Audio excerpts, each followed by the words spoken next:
stay. And I believe in the empty tomb and the stone that the angel rolled away.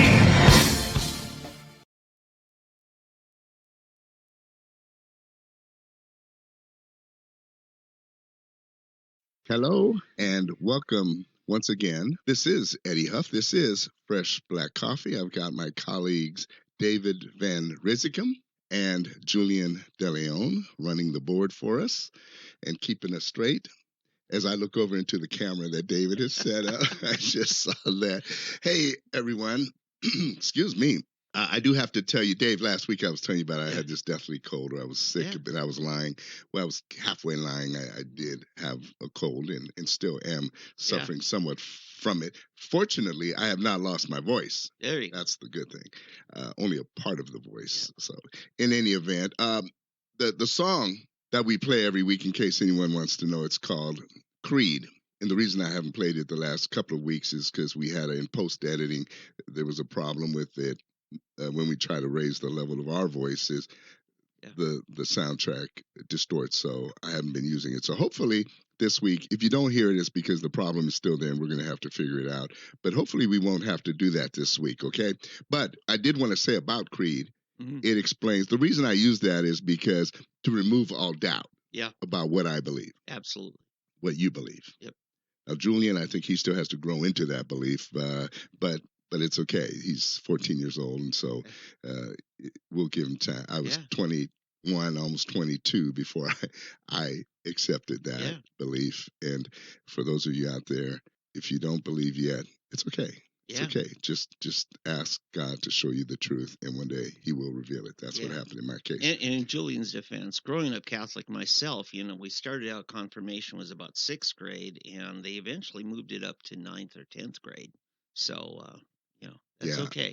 Confirmation's still coming. With me, it was 10 years old. Oh, wow. Yeah, I got my confirmation at 10. You got your first communion, was it like 8? And then 10 was confirmation. But anyway, my favorite word, anyway. Yeah.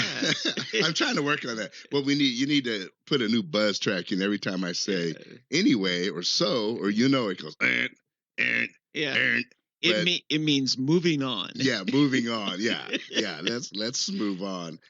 So, moving on. Yes. This week, David, I'm not going to read from the Babylon Bee this week. I'm going to let you give us the latest Babylon Bee goodie for this week. I was disappointed you didn't have one where you're busy with a lot of things. It's a big week, and so I pulled it up. It's it's part of SoonerPolitics.org now. So anyway, so here's the deal. The January 6th exhibit at the Smithsonian, soon to be open, lest we ever forget, has received some artifacts, and here are the top 12 artifacts to the January 6th exhibit at Smithsonian. Number 1, Buffalo Guy's buffalo hat.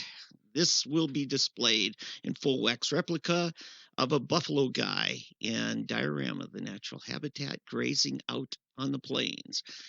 The American flag pants that Trump was wearing during the attack. It was an attack, don't you know? Number 3, the deadly selfie sticks carried by the attackers. Deadly selfie sticks. That's good. Number 4, Joe Biden's half-eaten ice cream cone. Yes, I think it's going to be a wax replica. Joe Biden himself. Speaking of ancient relics, and Kamala Harris has donated Joe Biden to the museum. All right, number 6, a tumbler filled with authentic AOC tears. Oh, my goodness. She was holed up. Probably healing tears, right? Yes. Yeah. It's like prayer cloths, only healing tears.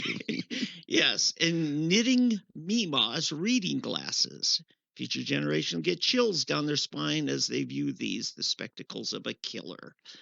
Yes. The charred ruins of the Capitol that used to be.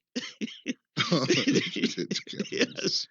The barricades of police officers were voluntarily moved aside to let the people in, don't you know?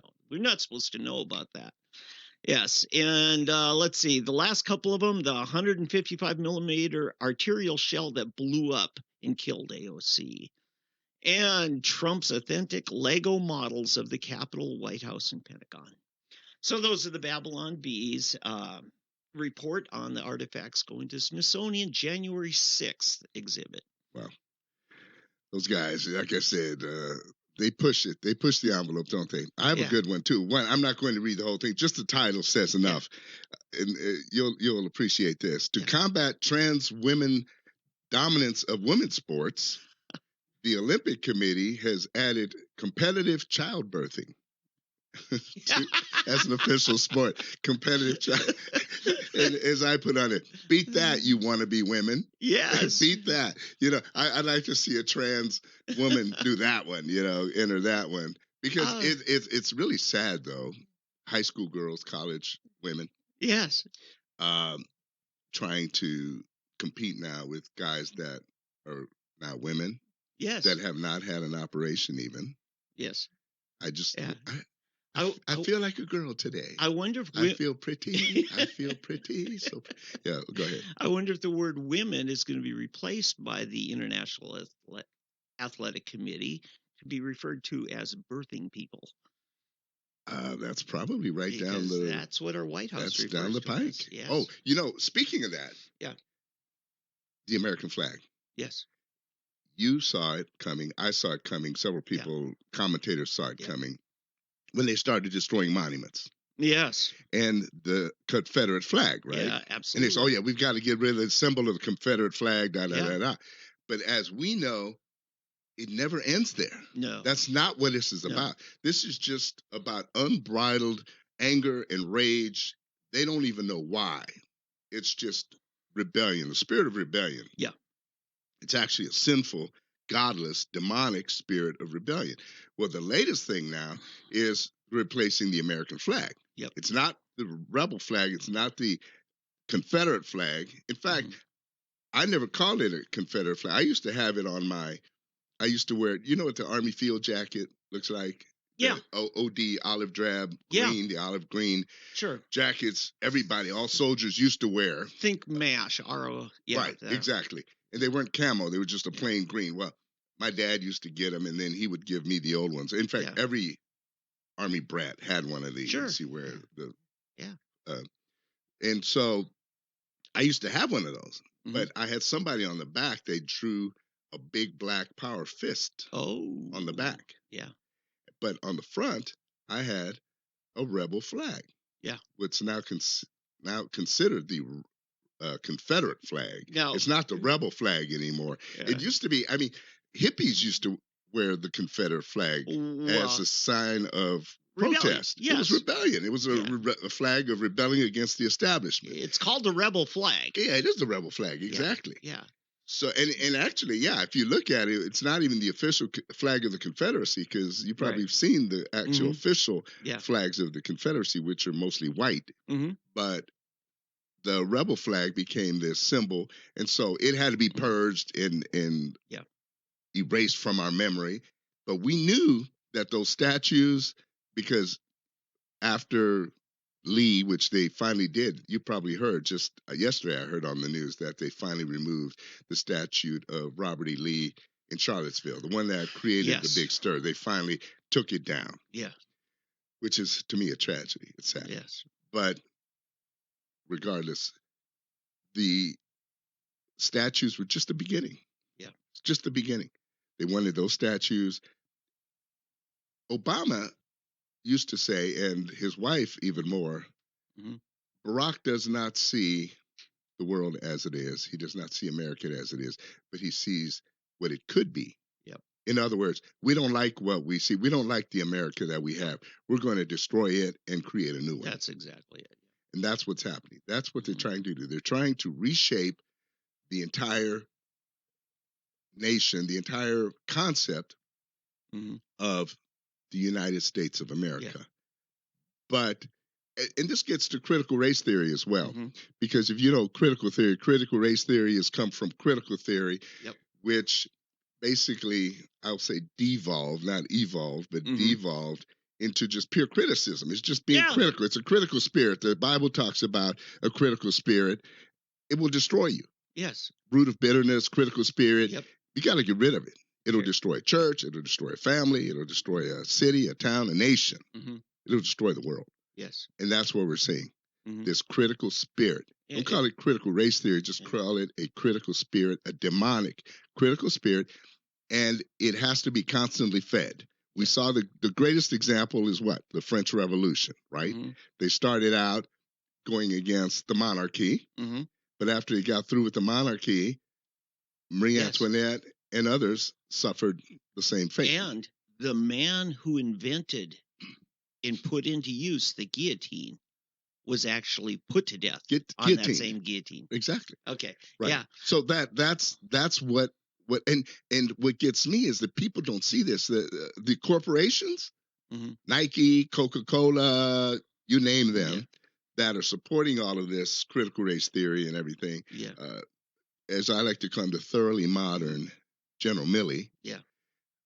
He's another one. Yeah. He'll be the first one to go. Oh, Yeah. we got to get rid of him. Absolutely.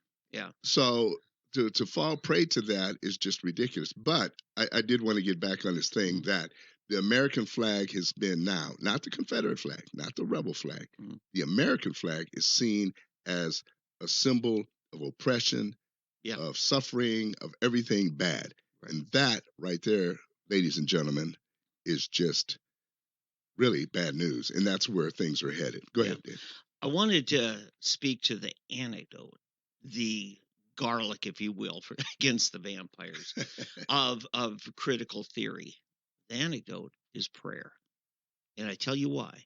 Because when you pray, that is an application of your faith, believing your prayers are answered, which brings about in your mindset a belief that things are going to improve.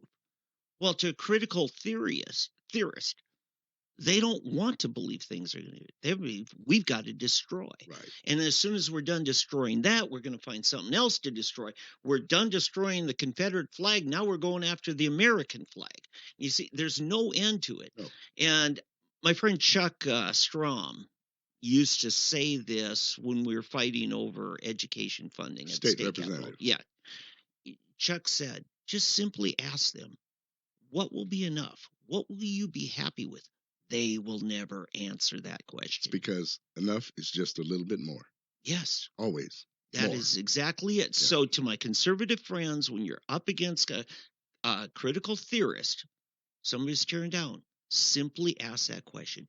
What would you be content with? Yeah. And you're right. They will never answer it. Right. They can't answer it because they don't know. It's an itch that can't be scratched. Yeah. Yes. It's this wounded spirit. It's a wounded spirit, a root of bitterness, as I say. And there's never enough. Once you go down that, I'm going to use a spiritual example since you've brought that up. By the way, remind me, I want to have one week. I want to have this discussion on prayer and praise. Yeah. To me, the praise is more powerful than the prayer. Okay. Do you remember Merlin Carruthers, the books, Prison of Praise, Answers to Praise, Power and Praise, and Answers to Praise? Those are 3 books that he was a former Army chaplain. All right. When I first gave my life to the Lord, and I was riddled with bitterness. I mean, I was just, I basically didn't trust white people as far as I could throw. You were wearing a Confederate flag. Right. It was the rebel. Yeah. Isn't that weird? Wearing a rebel flag on a black man. On a black man, but not trusting white people. Yeah. You know, I had the rebel flag on one side and then the black nationalist flag. Yeah. Oh man, we've got so many layers, as Donkey would say. We got layers. No, but because the black nationalist flag, that's something else we've got to get to. Yeah. You know, you got to get rid of the rebel and American flag, but let them proudly wave this black nationalist flag, the red, black, and green flag, in case you don't know.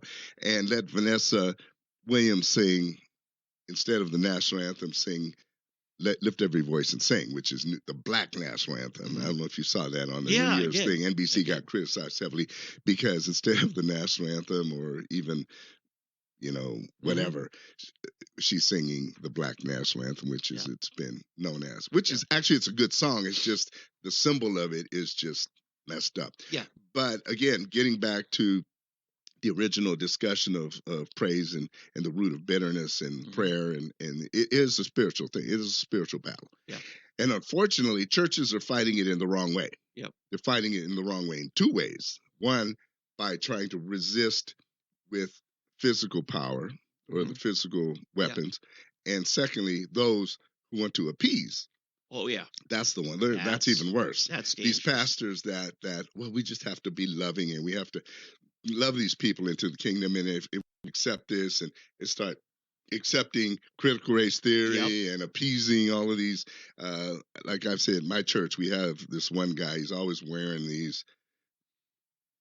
He's gone from Black Lives Matter, but there's some other pretty Black specific. Black Wall Street buttons and black this, black that, black that. It's always black this, black that, and Juneteenth. Yep. You know, it's not helpful. That's No. not helpful because it will eat you like a Pac-Man. Sure. Like Pac-Man. It's just a little bit more, and you can never be woke enough. You just can't. You can't be woke enough. I'll tell you who I think. Well, I'm not going to go there because I don't want to. I love this guy. He's an athlete. He's a really good, well-known, probably today the most beloved active athlete around. If you took a poll nationally, but I'm not going to mention his name because as soon as I say that, his name will become dirt by somebody. So, David, I'm going to leave it there. But just to get back to the original gist of this, the whole thing of the attack on the flag, critical race theory, all of that, it's just sad. I mean, it's sad, and it's destroying our nation. And we do need to discuss the spiritual aspect of that. But we've got so much ground to cover today. Yeah, I mean, this could be a 3-hour show, and we would do it. I mean, we could do it well, 3 hours, but we're going to keep it nice and short. Julian's over here saying, "Why not?" Yeah, he wants to get paid. He wants to get paid for 3 hours. Right. I know what you. Look at him. Yeah, Julian said, "You pay me." Yeah. Oh man, what does Joe think? Yeah, Joe. Yeah. We don't have that one queued up, but that would be a good. Pay them more. That's right. That's what Joe would say. Pay them more. He said, "I wrote the bill." No. Anyway, hey, let's move on from that. People, just look into all this stuff we're talking about, but it's true. It's happening. I want to recommend a couple of things to you. If you haven't, it might be hard to find, but if you do, I have a couple of copies myself that I can, sell you. I mean, they're cheap. You can get them cheap on Amazon. Merlin Carruthers, Prison to Praise is the first one. Okay. Unbelievable book. And honestly, when I first became a Christian, it's amazing how God just led me to these right books. Nice. That changed my life because just, you get saved, they want you to get baptized, and then all of a sudden, voila, all of a sudden you're going to be this great Christian, and they, okay, read this, and this. But to a novice, a person that's riddled with all kinds of stuff, guilt and animosity and bitterness and hate. I'm sorry, but if you don't have the right environment around you, it's just not going to do it. It's just words. You understand what I mean? Oh, It's got to be the two-edged sword. It's got to be the word and the spirit. Yeah. And too often we just think, well, the word, just read this. Just start at the book of John and read on, and then you'll automatically get it. Or we've got to get you baptized, like also you're going to come out of the water. Stuff like that. Yeah. It's more. People have different needs at different levels. Yeah. And through the grace of God, I was surrounded by a bunch of ex-hippies. Nice. Jesus people. Yeah. That just loved the Lord. And I was kind of in an incubator because that's all we did is read and share. And that's the biggest thing. We were able to share on a real level. Yes. On a real level, because we were all coming out of drugs, out of sex, out of, you name it. Yeah. We're all coming out of that. And so it took a while to really reshape our minds. Yeah. And I'm happy to say that almost every one of that group of people is still walking with the Lord today. Still, and we're still writing and encouraging and admonishing one another today, which is over 40 years. Nice. Well, I have to say, even if you started on a maybe not so healthy path, I mean, for me, it was listening to John Todd's tapes on the Illuminati. Scared me into Jesus' arms, but I'm telling you, okay, it was the love of Jesus that really kept me in the family. It's really it's God's love. It's not fear. It's not an intellectual pursuit. It's a relationship. Which reminds me, remember Chick Tracks? Oh God! Well, John Todd was on. Exactly. John Todd and what was the Mexican priest? Oh, I forget. that. Alberto. Yes. It was Alberto. Yeah. Those were all the Chick comic books and Yeah. all that. That was quite an era. Boy, we could go all kinds. You and I, we could go into all kinds of things. Backward masking. Yeah. Oh my goodness, those were the days. Backward masking, all the stuff we got into. John Todd, by the way, disappeared. I think he had himself shipped out of town. Actually, I found out he ended up in a mental hospital. Yeah, the rest of his life. Well, yeah, he was pretty messed up. Yeah. But it's crazy because if God could speak through a donkey. Mm-hmm. He can speak through anyone, right? Absolutely. So you can't just throw everything John Todd said out of the baby with the bathwater, even though he was pretty messed up. Yeah. Mike Warnke, some of these people that had issues, but still they were used. It reminds me of the parable. It wasn't a parable so much where the disciples came to him. There's a guy over here that isn't with us, and he's talking about you. Yep. And Jesus said, well, he was casting out demons. Right, that's right. Name. In Jesus' name, he said, if he's not against us, he's for us. Yeah, right? Because they're trying to shut the guy up because they didn't know him. He wasn't part of their clique. Right. He wasn't in our church. Yeah. That's just he might have been a Catholic or even worse, an Episcopalian. Where is this on our show notes? Oh, I don't know. It's not that we have gone. People, thank you so much for bearing with us. Yeah. Because, and I know we're resonating with somebody out there. There's people that are having, that's how I feel. Anyway, let's move on to some more serious things. That's true Hunter about the Biden's flag. art. Yeah. Okay. Yeah. Hunter Biden's art. Seriously. I mean, first of all, I don't believe he actually painted it. Now, they show this thing of him with this tube in his mouth in the paint. Have you seen that? Drip art, I guess. Yeah, but here's what's funny about the drip art. It's dripping. In that picture, if you notice, the paint is running all off the edges. Yeah. It's dripping off the edges. I mean, it's ruining the canvas, basically. Yeah. But when you see the other, it's all of a sudden, it's this beautiful art. Yeah. I don't believe, unless I see him painted, a video, uncut, of him actually creating this art. Yeah. First of all, I don't believe he's painting it. Yeah. Okay. I do not believe he's painting it. All right. That's number one. So let's say he is. Now, have you heard?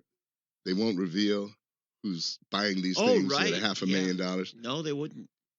I think it's a fancy money laundering scheme. Oh, absolutely. Here's what's really funny about it, Dave. Just yesterday, as an insurance and financial professional, I have to do this continuing education. And one of the things we have to deal with is anti-money laundering. Oh. I have to be familiar with anti-money laundering policies and how, the penalties for it, criminal penalties, civil penalties, all those things. Sure. And what constitutes money laundering. What better way to launder money than to buy a piece of crap for $500,000? Yep. That's a way to clean some money there. So all of a sudden, Hunter has this $500,000. And if you add them all up, because I think they're going anywhere from $75,000 to $500,000. Yep. Maybe it will go up even more. It's a great way for them to all of a sudden, this cash arise. Oh, it's for his painting. It's for this, and then next thing you know, he's got $3-4 million. Yep. Where's that money come from? We don't know because they won't reveal the names of those people. So consider it or call it my suspicious mind, okay? My conspiratorial theories. I'm getting like, what's the guy from Texas that used to be popular? Had the show. I can't think of his name. He was a radio talk show host and Alex Jones. Oh, yeah. He's still I may be the new Alex Jones or something with my conspiracy theories, but that is one of my conspiracy theories. Oh, he's bigger than ever right now. Is he really? He's in top 5 now in talk radio. Oh, wow. Yeah. Okay, I didn't even know that. See, I never listened to him before, so I just know he's been a controversial figure for some of the things he's come up with. In fact, the day Trump was in town here last June, I spent a couple hours with Owen Schroyer, his second-in-command guy. Oh, it's a pretty solid guys. Yeah, we were talking at that time. I found a case of OAN shirts, One American News, and they were sitting right there in the middle of the road next to InfoWars booth. And I went over, I said, hey, Owen, these case of shirts are just sitting here. Let me move them over by you guys. If they come back for them, great, because OAN was here. And I said, they're probably worth some money. And he said, what do you mean? I said, well, it's the same shirt that Mike Gundy got in all kinds of trouble for. And Owen, I listen, this is PG radio. I won't say what Owen thinks of Mike Gundy. He says, I used to think the world of that guy. He was a man's man as coach, right? But anyway, so yeah, the thing with Alex Jones is he's become vindicated because what they did to him, they did to Trump. They deplatformed him and stuff. But anyway, so yeah, that's what's going on there. I don't know. I've lost my train of thought now. I was going somewhere. No. I mean, yeah, no. It's one of these deals where I was telling you that I was feeling I may be a bit conspiratorial because of my thoughts on Hunter Biden and his art. Yeah, that we don't know who's buying this art. We don't know what's going. We just know that there's a large sum of money coming in. Okay, let me cite a source. Rush Limbaugh himself said, "If I can do it, it ain't art." So you're saying if he can do it, it ain't art. Yeah. If Hunter can do it, it ain't art. I mean, it's drip. That's all that is. Watercolor dripping on paper. Exactly. I'm sticking with my money laundering theory. Yes, it's exactly what it is. Oh, I totally think of that. Let's move on from there to vaccines. I want to discuss vaccines real briefly. Why are the Democrats and the left so obsessed with masking up everyone and vaccinating?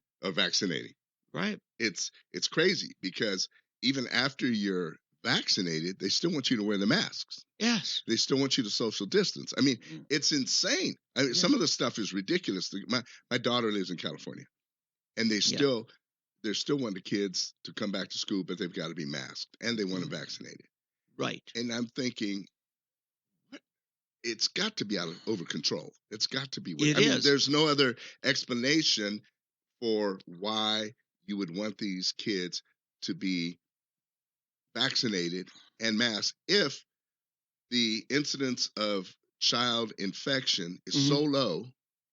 In fact, more kids committed suicide during the lockdown than died or were seriously ill from COVID. Yeah. That nobody wants to talk about that. Right. You had many more drug overdoses than you had kids get sick from COVID. Yeah. But oh no, we're not going to talk about that. Yeah. So we're going to make them wear masks. And the other side of the story, the big thing that the teachers unions want is to protect them. Yeah, well, you selfish so-and-sos. You should quit teaching. If that's your attitude, that kids are germ carriers or infectious parasites, basically, then you need to get out of teaching. Yeah, they think the Department of Education exists for their career. Yeah. They're there just because we want our kids educated, but educating our kids become the lowest priority. Right. Yeah. I want to say this.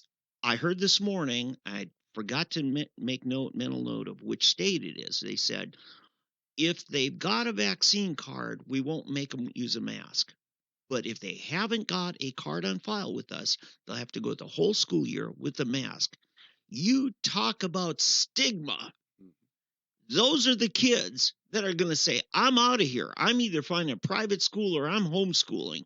Because to say, okay, those are the kids that we should all look down on as they're science deniers or they're anti-vax. You know what those kids should do? Or the parents for those kids? They should make masks with a rebel flag on. There you go. Can you imagine? Yeah. The kids okay, I'm wearing my mask, and it's got the rebel flag on it, in other words, serving notice. Yep. I will not play your game. I will not submit. Yes. Oh, man, that's crazy. Yeah. And here's the other thing. Every doctor who's studied immunology 10 degrees will say natural immunity by actually suffering the virus, the sickness, and recovering from it far exceeds any inoculation through a vaccine. And yet they're saying, even if you've had COVID, come get your vaccines. Vaccine, yeah. And then keep wearing your mask. I don't trust it. I don't trust it. I've actually said, if you're past childbearing age, Mm-hmm. then if you feel like you want to get it, need to get it, whatever, Yeah. do it. But to me, anyone that has not yet passed childbearing age, Yep. if you still want to have children one day, I would not get it. Because I have this sneaking suspicion that there's birth control involved in this, population control. Yeah. That I think it's a conspiracy between here I go again with my little Alex Jones, channeling Alex Jones here, but that it's a way of controlling population. I believe. You notice we're giving it free to Africa, we're giving it free to India, these so-called countries that are high risk. I just believe that if you're able to have children still, I would not get the vaccine. Yeah. Now, older people that are past childbearing age or whatever, if you want to get it, then fine. And you've seen the studies, you've seen the reports that have leaked out about how it's changing the menstrual cycles of women. Oh, yes. And young girls in particular, and girls are having real huge problems with this. That just kind of confirms what I'm thinking. There's something more to it, the way they are so bent on forcing everyone to get this vaccine. I will say, if for a mom who's currently in a pregnancy, it is such a trauma to your system, it could spur on a miscarriage just because of the physical stress. When you say childbearing years, I'd agree. Women, when that is. Yeah. Men, okay, about 45 and up, that's when I start saying, okay, depending on your overall health, it's time to seriously consider. Now, for myself, a couple of weeks ago, I took the Johnson & Johnson. The reason I believe that's so much safer is it's using the old-fashioned vaccine, a true vaccine, right? The annual flu shot type thing, whereas the other two, Pfizer and Moderna, are using a brand new technology we've never used before, and we decide to roll it out on the global population. And you can tell the government officials are actually preferring those. Remember, they didn't take them off the market, but they took Johnson & Johnson off the market for a short time. Yeah, Pfizer, J&J. They're trying to drive us over to the new one, which actually tells your body to create a new protein, which effectively could overproduce, and then they build up in your vital organs. And that's why we're hearing of heart problems. We're hearing of reproductive organs being, damaged by kidneys, other things, even brain issues. So anyway, don't want to go down the road too far, but like I said, we could do 3 hours today. Yeah. So we're going to go ahead and take a little break, and we'll be back after that.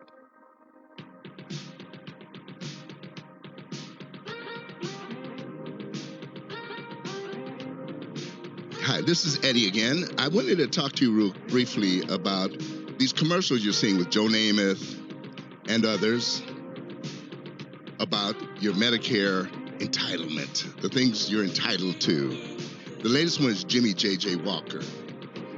And what I want to recommend is do not call the 800 number. Find an agent in your town that can sit down with you and show you the differences, because there's 3 things that are important. And the main 2 are, will your doctor take the plan that you're taking? The second one is, will you be able to transfer that if you needed to? And we're out of time, actually, for me to talk about this, but I just want you to know that you need to be careful with buying these Medicare products and looking at them. You really need to sit down with a professional, not just someone at an 800 number. All right? And then we're going to continue in just a second. And who do they call in Tulsa? We'll get to that another time. Okay. All right, we're going to come back. That was a little clumsy, but it's okay. We're all friends here. All right. As I look over at your camera there. Yeah. Hey, I wanted to talk about something that's been on my mind for some time. I've kind of seen this coming. I want to discuss Bill Cosby. Mm-hmm. Oh, yeah. Yeah, oh, yeah. there's a lot of consternation. A lot of people are upset that Bill Cosby has been let out of jail. But if you watch the news, it's not really telling you everything, the whole story. And what a lot of people don't understand is Bill Cosby was America's dad. Remember, he used to do the Jello commercials Huxtable. and Dr. Huxtable, and of course then he did those other commercials for Jello and all. And he has now become in a way America's public enemy number one. I mean, you think, and these women are so upset and obsessed with getting Bill Cosby. But here's the real truth about everything. And I saw this coming several years ago. I believe it was 2002, Bill Cosby gave a speech at the NAACP convention. And in this speech, Cosby basically called out Black America. Yeah. And he told the truth. And ever since then, he dared to criticize Black community for its lack of morals, failure to live like civilized people. And of course, there was outrage. Oh, wait, yeah. What people like to say, in fact, I've run into this when I try to tell the truth about some of the immorality and some of the debauchery in the Black community. Sure. The total lack of, it's not just lack of morals, it's almost lack of civilization. We've almost become uncivilized. It's sad. But I've had Black people tell me, oh, we can't throw stones at our own people. We don't want, oh, you don't think they know? Yeah. If white people criticize Black people for certain traits, then it's bad.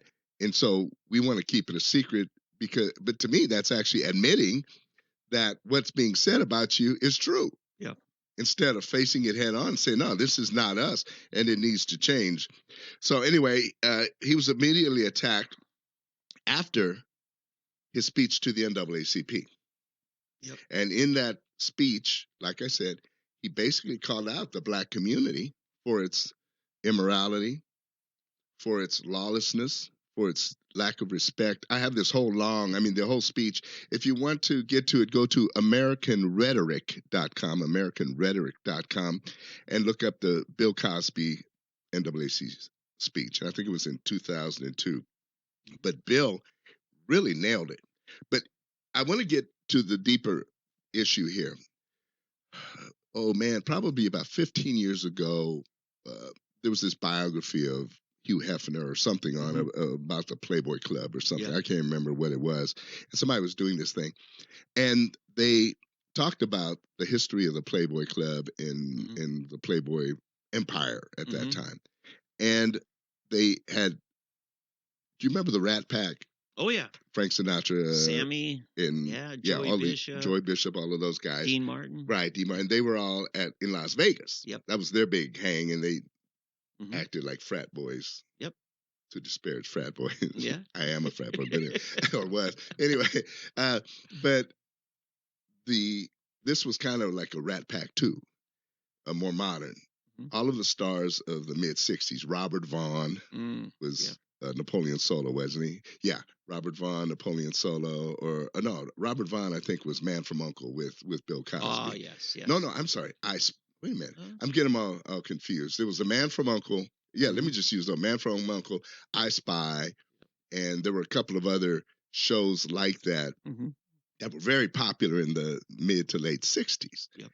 And these guys all hung out together.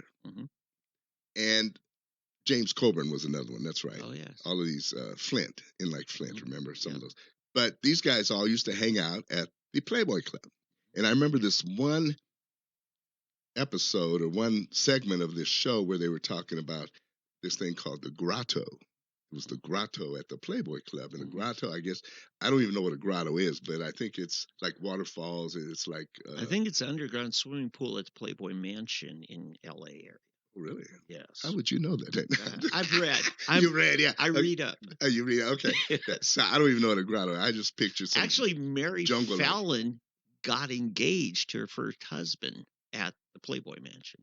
In the grotto? Yes, that was in Sooner Politics. Wow. That's interesting. Okay. See, another little fact. Yeah. That one was free, people, by the way. Yeah. But So they were talking about the grotto. They were talking to Robert Vaughn and James Coburn, and I wish I could remember Robert Culp. That was the other one. And so they were talking to these guys, and they were all just speaking so wonderfully about. And Bill Cosby was one of the guys. He was that generation, Sammy Davis Jr. Their token black friend that everybody had. And so, but they were talking about the grotto, and what they were talking about was all the sex and all of the goings on that were happening in the grotto, and all the girls and this and that. And I remember Quaaludes when I was in college. Quaaludes was just a thing. Everybody was giving Quaaludes, taking Quaaludes, and giving Quaaludes, to girls, and even guys were taking them, which is like a devil drug. I mean, it's illegal now. Would that be called a date rape drug? It could be, yeah. It probably was. Because what it does, it actually almost, this drug you've seen where they give people and they're awake, but they can't do anything, where you're like almost immobile, but your senses are still there. Doesn't Xanax kind of do that? I have no idea. Not Xanax. I was going to say Xanax. I had to have eye surgery about 10 years ago where they gave me this drug. They said, we need you to respond to commands and stuff. So you were awake while they were... While they were, working on my eyes. Right. Eyeballs, Right. So, well, without going too deep into this, I just want to bring this out for discussion. This was very common in those days. And yet, none of those people were ever accused of anything. Well, most of them are dead now. Bill's probably the last one alive. But so all of a sudden, he gets accused of inviting women to his hotel room. Well, first of all, when you invite somebody to your hotel room, you should bring somebody with you, right? Just to protect yourself. I mean, and let me turn it around. For a woman getting invited to a man's hotel room, what does she think is going to happen? Well, that's what I'm saying. Exactly. Yeah. So exactly. So if you really want to be on your guard or whatever, you don't go by yourself. If you're a beauty queen and Mike Tyson invites you to the room, I mean, come on. And especially when he says wear loose clothing. Well, okay, I don't want to digress. I want to stay on Bill Cosby. Yes. Let's stay on Mike's another whole issue. Well, right, getting invited to someone's hotel room, right? You would generally think that's not a good idea. As my mother said, what good will come of that? Right. So now, whether I'm saying Bill is a good guy, he's a philanderer, he's an adulterer, he's a this or that, that's one thing. But what I'm trying to get at is this: the reason he was set free. And this is what has not come out in the story. His attorneys and he made a deal with a prior prosecutor. Absolutely. That he would settle one of these cases with the women, where she got $3.5 million, $3.5 million. But it was a civil matter. They would settle it quietly and move on. Right. And if he admitted to doing this, giving a Quaalude to this girl and then having sex with her or whatever. And my understanding is in district court, that agreement, barring the immunity, was actually certified and accepted by a judge. Right. Therefore, making it binding upon the United States and all state and district courts. Right. Exactly. Yes. So along comes a new prosecutor. He wants to make a name for himself. Yes. So he decides, we're going to disregard this. They leak it to the media. First thing they do. Then they go and bring him back in and have a new trial, a new deal. He's convicted and he's sent to jail. Right. Along comes the appeals court judge, says, you can't do that. It's a violation of rights. You made a deal. Yes. You made a deal. If this is the deal, everybody, all the parties sign on to this. You can't just come out, well, that was those guys. We're not going to accept that. No, you can't do that. Because like you said, it was a deal with essentially the state and the United States of America. Right. That this would not be held against him in the future. Absolutely. So I just wanted to let people know that if they're not getting the full story, why the judge never said, oh, Bill, you're a good guy. You shouldn't have gone to jail because you're a saint, you're an angel. And it's because it was a violation of his constitutional rights, which should be afforded to everyone. Yeah, let me break that down for everybody. Remember, when the U.S. Constitution was first presented to the 13 states, it was rejected unless, and the people came up with their demands. They had 12 originally, and it was finally agreed, okay, if you'll accept this, we will create this Bill of Rights by amendment. And the Fifth Amendment was your protection against self-incrimination. And that's bedrock to our nation. And that's why the fact that Bill Cosby's rights were protected here secures your rights and my rights going forward. If this wasn't acknowledged, it would be a strike against every one of us in our constitutional rights. Exactly. Yeah, and that's what's so funny to me because, or it's not sad. It's funny. It's sad in a sense because I see conservative talk hosts on Newsmax, on Fox, all these people upset that Bill Cosby was released because they've bought into this thing of the whole Me Too movement. Yeah. That this is more important to get this dirtbag right than our civil rights. And those are dangerous people because they believe the ends justifies the means. Right. And we must remain, people of principle. That if we're going to miss a few people that maybe should do some time. Right.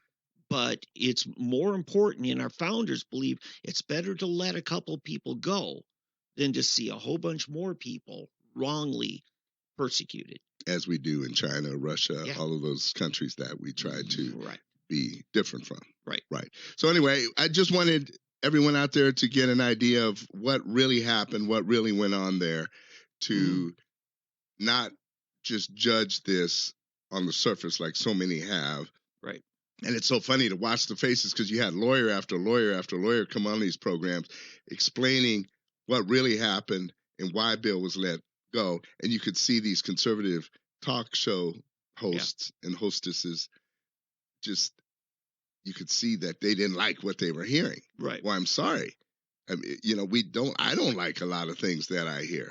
Right. But the law is the law, and we have to accept. In fact, sometimes I used to say people have gone so far to the right that they're now left. Yep. That we want to accept the same things that the left does, but it's because our purposes are so much purer than theirs, right? Yep. So that's that. Okay, Dave. Now, everyone, ladies and gentlemen, we should have a drum roll here. Drum roll, please. Yeah. We're going to have this marijuana discussion. Yeah. Okay. So at the end of last week's show, we discussed that I was against legalizing marijuana. Mm-hmm. I don't care. Call it medical, call it recreational, call it whatever. Mm-hmm. I'm just against legalizing marijuana. Mm-hmm. I say that as a former user of marijuana. Mm-hmm. I used to use marijuana. I used to use weed. And I have my reasons. But you then brought up the fact that from firsthand experience, people who you feel actually needed the weed. Oh, yeah. So I defer to you. I'm going to let you explain your reasoning, and then we'll discuss it from there.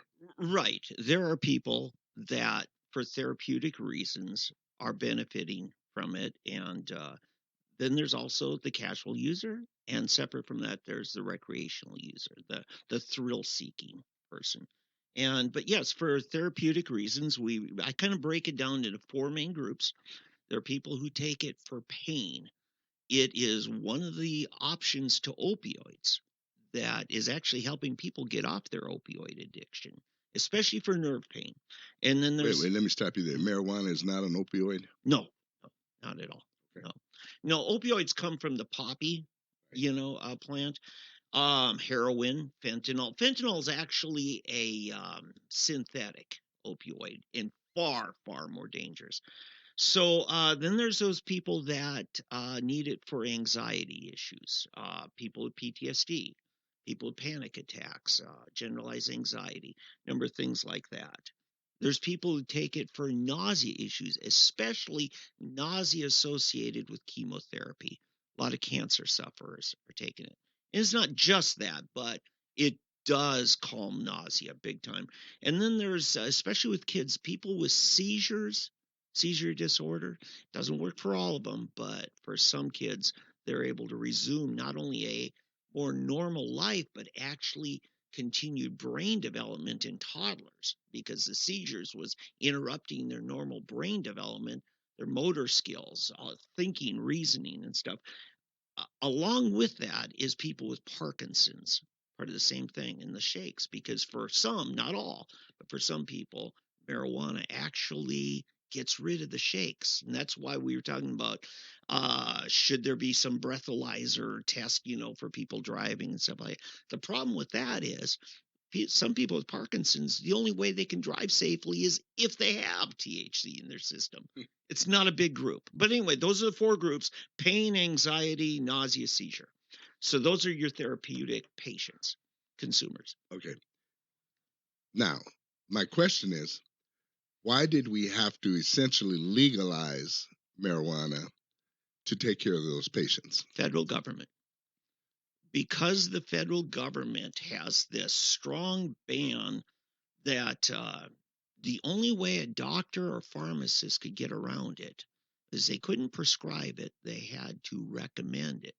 There is case law that a doctor was prosecuted federally for recommending marijuana to a patient, a specific patient, and the Supreme Court threw it out saying his ability to recommend something to a patient is actually his free speech rights. Right. And that's why it's called a recommendation. Right. Okay. But what I'm saying is, on a state level, yes, we had medical marijuana law in effect prior to this. We did. We had a medical marijuana law. How so? That doctors could prescribe marijuana if they felt it necessary. No, I don't. Okay, we'll have to go back and look at you. Okay. You'll do your research. I'll do mine. And Okay. But to me, what essentially they did is, I always like to say there are 2 different categories of people that were really in favor of the new marijuana law here in Oklahoma, Colorado, everywhere, and that is the people who want to get high, and number 2, those who want to make money from those who get high, including state governments. Well, I mean, the amount, you would know better than me how much money has come in to the state revenue but from. You just gave 2 groups. Nowhere in that did I hear patients in need of relief from conditions. Because to me, that's a minor thing. Because, again, like I said, in my opinion, that was already covered under the medical marijuana law that we had prior. There was Marinol, which is about $1,000 prescription just to get out the door, and it's a synthetic marijuana, and it only has 2 of the cannabinoids. Okay, I'm going to have to look it up, because as I understand, we had a marijuana law that people could already get it by prescription from a doctor, but you had to go to the doctor's office. It had to be administered by a medical professional and so forth. You couldn't grow it yourself. Right. Marinol was that way. Right. Yes. Now, what I see is it's just willy-nilly. Anybody. I could go down and get a license to grow my 12 plants in my house right now. Sure. In fact, I don't even know if I need a license to grow 12 plants in my house. I don't know what the rule, how much I can personally have without any kind of. If a patient designated you as an essential caregiver, then your caregiver license is free, but it's attached to somebody else. So yes, in that case, you would have been able. Okay, so other than that, I still an ounce, whatever, is illegal. Yes, a small amount. It's basically a $400 citation now, is my understanding. Okay, so basically, I would still need to have someone sign off for me to be able to grow it myself. Yes. My 12 plants or whatever. I thought you could do 12 plants regardless. 12, 6 of which could be blooming in flowering stage. Yes. Okay. Yes. You seem to know a lot about this. I helped. You have your 12. You have your 6 blooming. No, actually, as a mental health advocate who the legislature knows well, I'm going to be doing an interim study here in a couple of weeks, again, on some mental health things. And so I stepped forward. As a Republican, I was putting a lot on the line as president of the Tulsa Republican Assembly. I called in people, not just people benefiting, but people who've had tragic stories, because there are dangers with this medicine. There really are. Oh, yeah. And we need to be honest. I see the dangers. I think there was a way to do this other than essentially opening the floodgates, which is what we've seen. I'm not disputing the fact there are people that can truly benefit medically Good. from this. That's Just like there's people, I think morphine in the time of war. I mean, absolutely. morphine, you name opium, whatever. It was useful for people who really needed it. Right. The problem is the definition of needed it. Exactly. And that has been stretched. And that's my big problem with it. That is my big issue. Here's the mitigator, though, on that, is we all know how dangerous morphine can get and how easy it is to overdose, kill yourself. Nobody has ever died of an overdose of smoking marijuana. Nobody. But that doesn't mean it doesn't have dangers, because nobody dies from LSD toxicity. They die from jumping off the rooftop. Right. So when you first take marijuana, the first few times, it's truly a psychedelic drug and can create a severe paranoia. And we were talking before the show of a young man who, some of his family, that he blew his brains out in Colorado. First time as an ORU student. Good kid. Friend of my son's. My son used to go snowboarding trips with him. And so, yes, this can be dangerous when you first What start about driving under the influence? Yeah, well, if you remember Up and Smoke Cheech and Chong, the most common symptom you see is somebody driving too slow. And so cops I've talked to said, we're not concerned about it. In fact, I worked with some people some cops that put on training down in Muskogee out at the airport. They coned it off, and a dispensary owner worked with them. And they had three groups, the drinkers, the texters, and the marijuana. And of those three groups, the marijuana users were the safest. They said texting was just as bad as being drunk. Yeah, because you're probably that much more careful. Yes, and I've watched other ones where the problem is they drive too slow. Now, I will attest firsthand. I live not far from 71st in Riverside, and you go up Peoria Avenue, there's a bunch of dispensaries, and I'm telling you, those slow drivers drive me nuts. And there's a lot more of them in the last few years. So that's a real concern for traffic flow, but it's not the danger that alcohol is when you're driving. Right. No, I can attest to that. I believe that. I believe that. And again, I think it matters how much. Mm-hmm. And I think I remember just a couple of years ago reading statistics on the vehicular accidents and injuries since legalizing marijuana in Colorado, as opposed to and there was a real spike. There was a spike in accidents and so forth. I just have a problem with the way it was handled. Here, okay, let me clarify. To me, if you're going to legalize it, just legalize it. Mm-hmm. Don't use the sham of medical marijuana. This was supposed to have been a medical marijuana bill, but basically, it's everybody. Whosoever will and wants to pay the money, jump through the hoops, whatever, can get a marijuana. Yeah.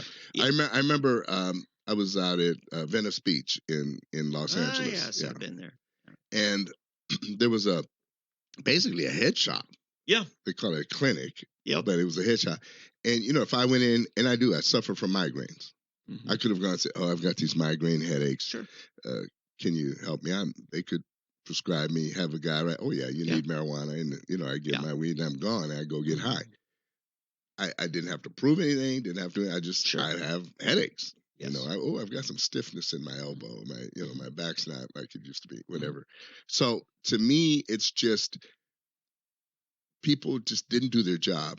It's almost like we have gone to the extent of being lax on everything, just lazy. I think it's lazy. I think it was a lazy spirit that has come over America that we don't want to do the hard. Oh, that's too hard. Mm-hmm. Let's find out who really needs this. Okay. Let's write the law like it should be for everybody. Oh, that's too much trouble. Okay. Just write it. Just let them me respond to that. Okay. On this date 90 years ago, marijuana was legal in Oklahoma, and liquor was a federal crime. And a state crime at that.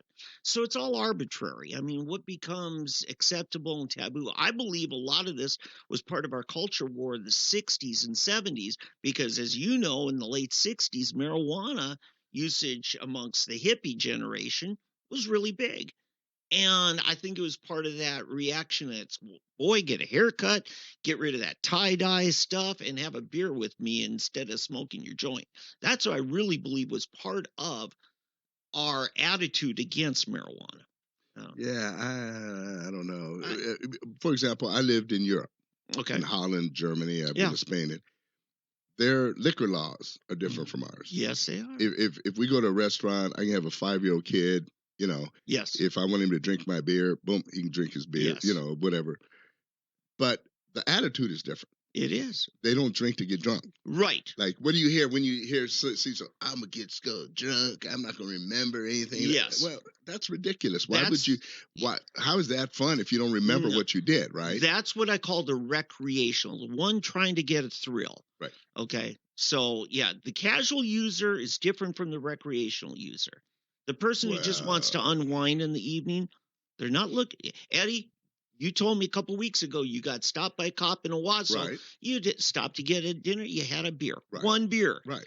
Okay. You weren't looking for a thrill. Right. You were looking for something just kind of helps it. But, it's end of the week, right? But there's one difference between marijuana and beer.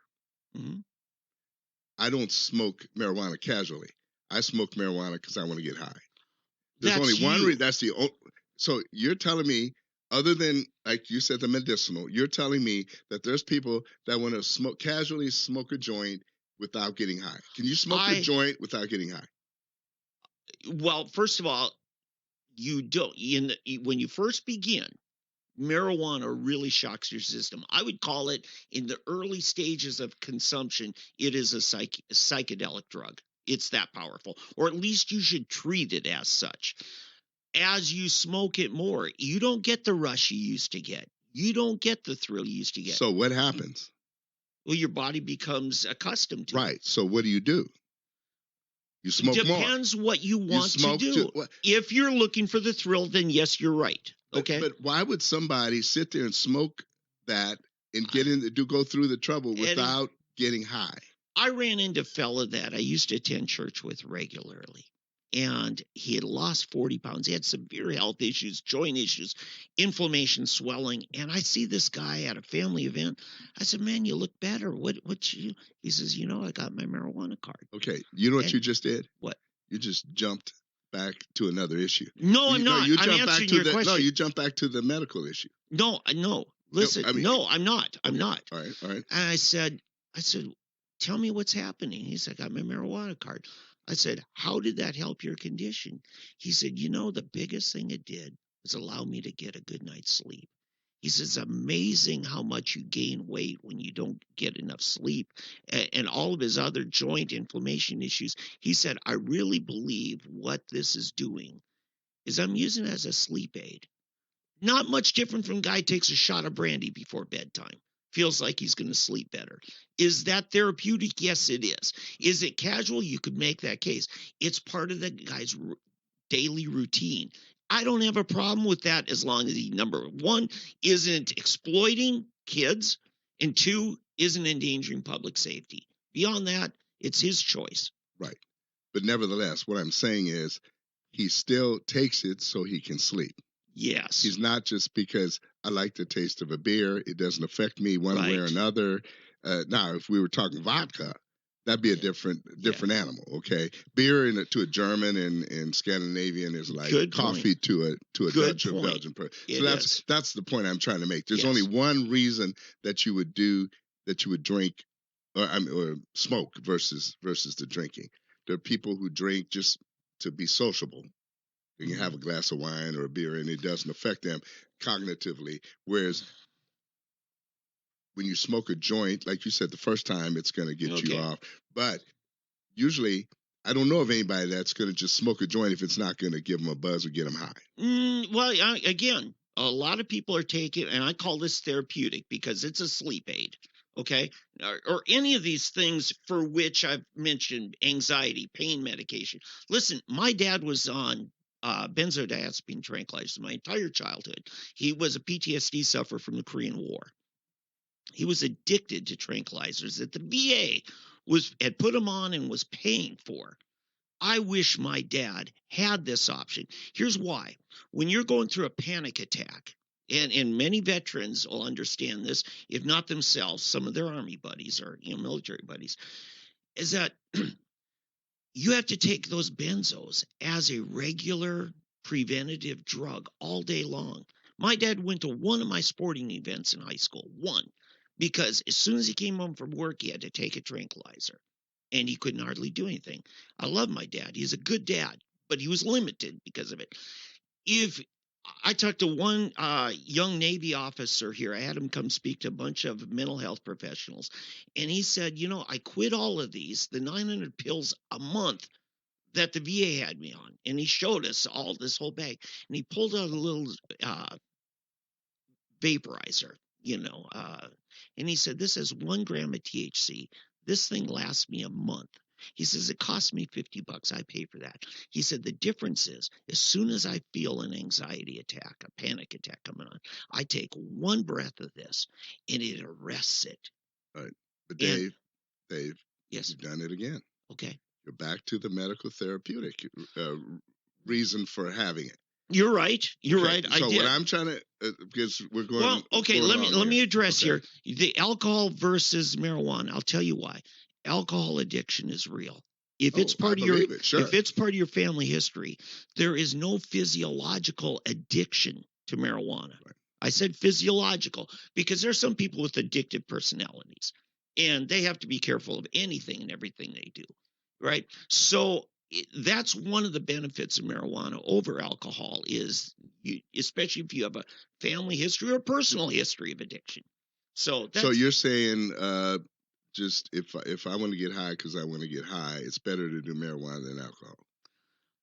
I mean, that's what that argument sounds like. I mean, it's like versus being a drunk, just be a doper. Well, I'm a teetotaler, okay? But in high school, I've been drunk and I've been high on marijuana. Personally, I don't like how it feels. I love my sober mind, okay? And a person should default love their sober mind. I'm concerned about the underlying conditions of what drives a person to want to be in an altered state. You need a good mental health counselor if you're in that case. Okay, so we're going to wrap this up because we're over an hour. Yeah. I don't think we disagree that there is a therapeutic or a medical need for marijuana, just like there is for morphine, opium, heroin, whatever it might be, which it was originally intended for and was originally used for. Yeah. What I'm getting at is the way the laws have been constructed is that they're too lax. They've caused an overuse. And I still also agree that marijuana is a gateway drug. Okay. Now, not for the PTSD sufferer, not for the person that has panic attacks or any of those issues, those psychological issues that it might be a benefit for. Yeah.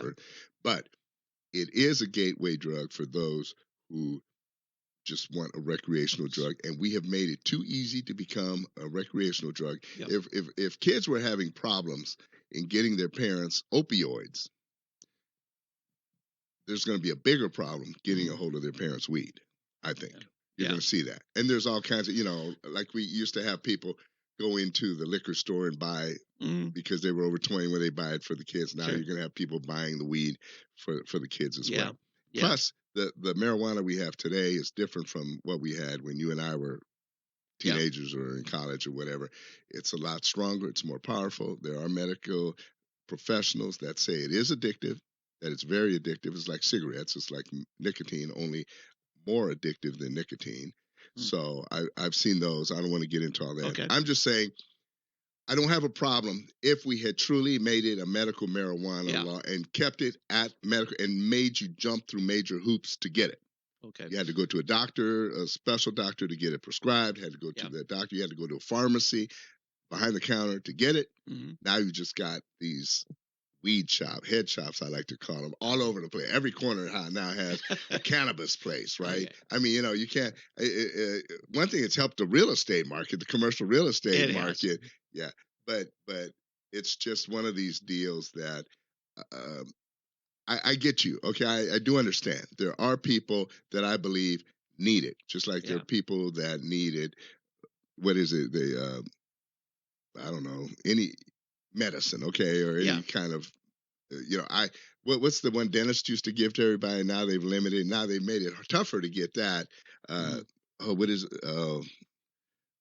I can't remember the name of it. There's a drug. Every time I went to the dentist, they'd always get a drilling or anything done. They would want to prescribe this particular pill, Yeah. and it's supposed to help you. Norco, it's Okay. called now. I don't remember. Lortabs. It used to be Oh, Lortabs. sure, yeah. Now it's Which is Norco. an opioid type. Right, an opioid type. I mean, they were.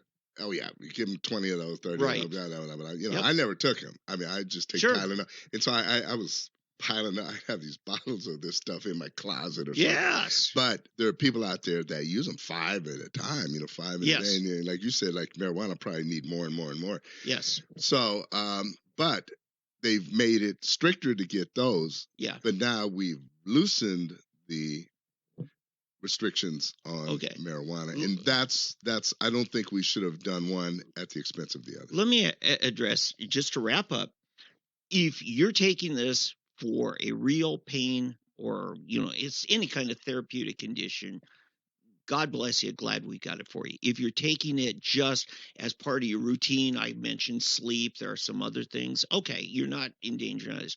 If you're taking it for a recreational, for a thrill, for something like that, as you mentioned, get help. There's an underlying condition that you don't like sobriety and you feel the need to do something. You've got a real mental health issue. Get a good counselor. Yeah. All right. I think we're going to wrap it up with that. David, thank you. Yeah. Hopefully this has been helpful. Hopefully we've given you some news you can use. Mm-hmm. Look us up. If you want to call me at 918-770-8886, 918-770-8886, and just look for me at Black.Coffee at gmail.com. Black.Coffee at gmail.com. Thanks, and we'll see you next time.